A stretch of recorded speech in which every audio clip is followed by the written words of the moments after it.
Hello. You joined me on this cold and rainy morning to answer a simple question, one that has been asked by literally nobody.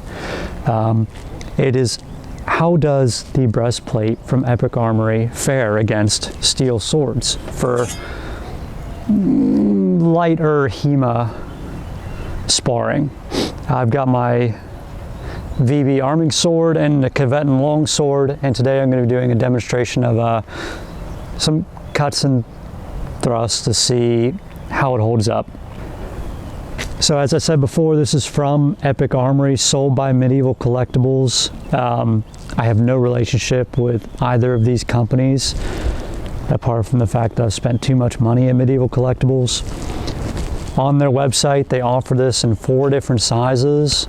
That's also ranging from $88 to about $99, if I remember correctly. And it's made of 19 gauge steel. So neither of these are particularly stiff, especially not the Tibetan.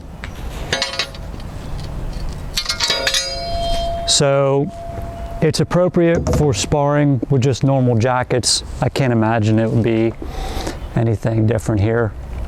So I'll start with the arming sword. I'll start with a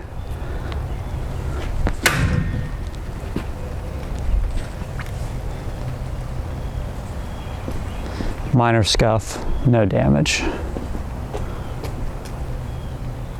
I do have a dent here from sparring with a longsword against a friend of mine last week. So that was one cut. I'll try a few more.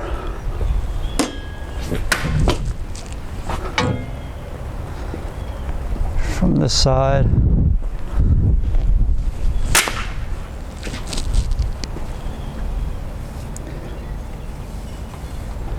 Scratches, no dents. Try a thrust.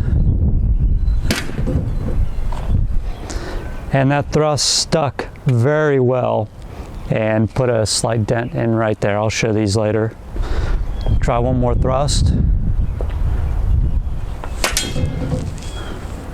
That was my fault. I kind of skimmed off that. Try another thrust.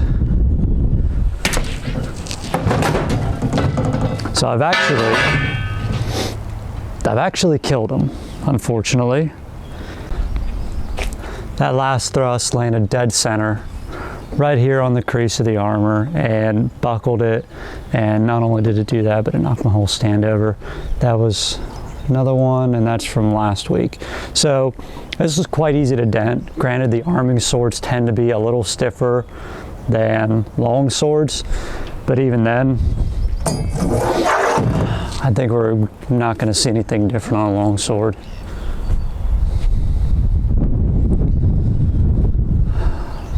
So I'll start now with a cut.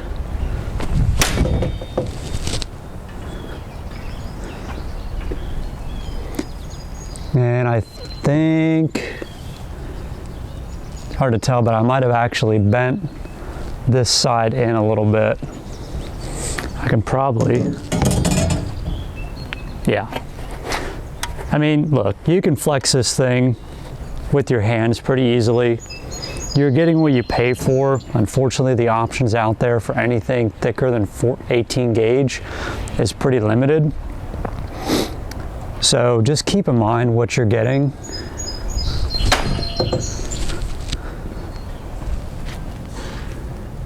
Yeah, I kind of hit on the buckle and whatever. We'll try a few thrusts with this, but we all know how it's going to go. I mean, that was incredibly light, and even that threw a dent in it. It's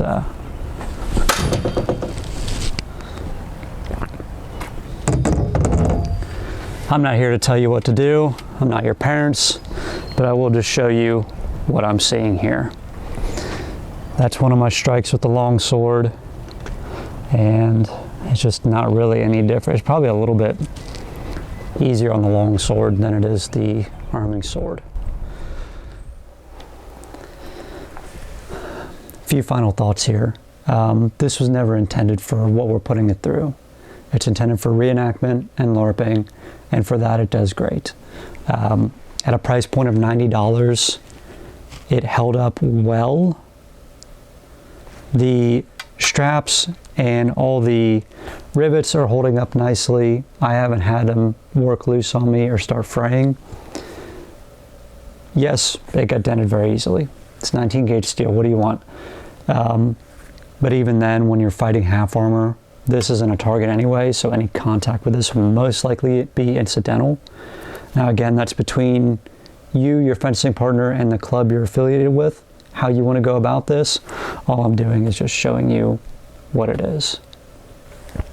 So yeah, I think if there's any other questions or anything else you'd like to see, please feel free to let me know, and thanks for watching.